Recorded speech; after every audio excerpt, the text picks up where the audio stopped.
खजुराहो में प्रधानमंत्री मोदी ने केन बेतवा नदी लिंक परियोजना और अन्य विकास परियोजनाओं का शिलान्यास किया। इस बीच सपा मुखिया अखिलेश यादव ने पूर्व पीएम मनमोहन सिंह और मुलायम सिंह यादव की तस्वीर शेयर कर केंद्र सरकार की योजना पर सपा का दावा ठोका।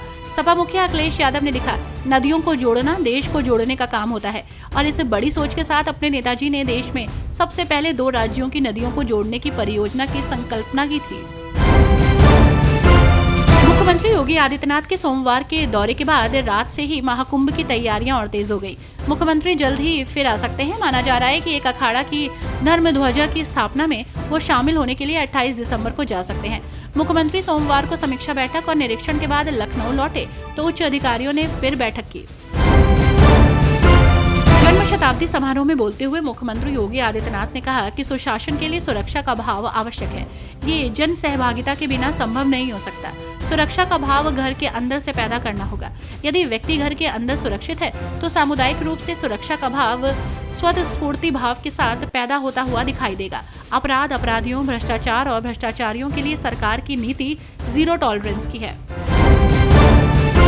कांग्रेस के नेता सुरेंद्र राजपूत ने कहा कि बीजेपी के नेता व्हाट्सएप यूनिवर्सिटी से पढ़े हुए हैं। उनसे इससे ज्यादा अपेक्षा नहीं की जा सकती, क्योंकि ये सब लोग सच में नहीं अफवाहों में भरोसा रखते हैं। बाबा के संविधान को संसद में लाने का काम कांग्रेस ने किया। बीजेपी वाले बाबा साहब की मूर्ति लगाने की बात कर रहे हैं। उन्होंने कहा कि योगी जी, कांग्रेस ने बाबा साहिब की 1967 में मूर्ति लगवाई थी, जिसे आपने संसद बनाते समय किनारे कर दिया। बरेली से मथुरा की सीधी कनेक्टिविटी के लिए 4 लेन हाईवे के निर्माण की कवायद तेज हो गई है। इसके चौथे पैकेज के तहत बदायूं बरेली के बीच निर्माण के लिए NHAI ने टेंडर आवंटन और कंपनी से अनुबंध की तैयारी शुरू कर दी है। सबसे कम बोली लगाने वाली हरियाणा की कंपनी L1 को ये काम मिल सकता है। अधिकारियों का कहना है कि अनुबंध के आधार पर काम शुरू करने में 6 महीने का समय कंपनी को लग सकता है। केंद्रीय गृह मंत्री अमित शाह के निधन की झूठी खबर फैलाने पर गाजियाबाद पुलिस ने रिपोर्ट दर्ज की है। वायरल इन इंडिया नामक फेसबुक पेज पर यह भ्रामक पोस्ट शेयर की गई थी। भाजपा के वसुंधरा मंडल अध्यक्ष अनिल शर्मा की शिकायत पर कार्रवाई की गई। पुलिस इस साइबर सेल की मदद से पोस्ट करने वाले की तलाश कर रही है। उत्तर प्रदेश लोक सेवा आयोग के इतिहास में पहली बार किसी भर्ती की न्यायिक आयोग से जांच की जाएगी। PCSJ 2022 भर्ती में हुई गड़बड़ी के मामले में उत्तर प्रदेश लोक सेवा आयोग के 14 कर्मचारियों पर गाज गिर सकती है। अनियमितताओं की जांच के लिए हाईकोर्ट के पहली बार न्यायिक आयोग गठित किए जाने से हुई किरकिरी के बाद इसके आसार बढ़ गए हैं।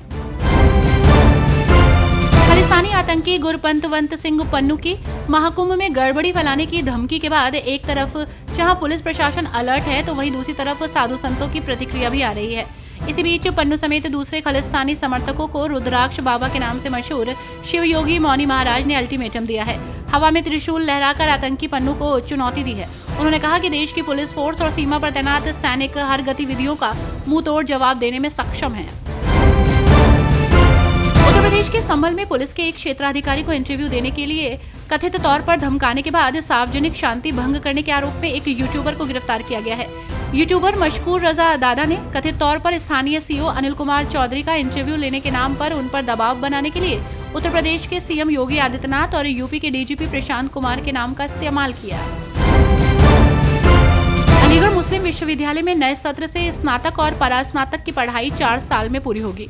अब छात्रों को परास्नातक में प्रवेश के लिए अलग से परीक्षा नहीं देनी होगी। स्नातक करने के बाद 1 साल का परास्नातक कोर्स किसी भी विश्वविद्यालय में किया जा सकेगा। इस महत्वपूर्ण फैसले को एकेडमिक काउंसिल की बैठक में लिया गया है।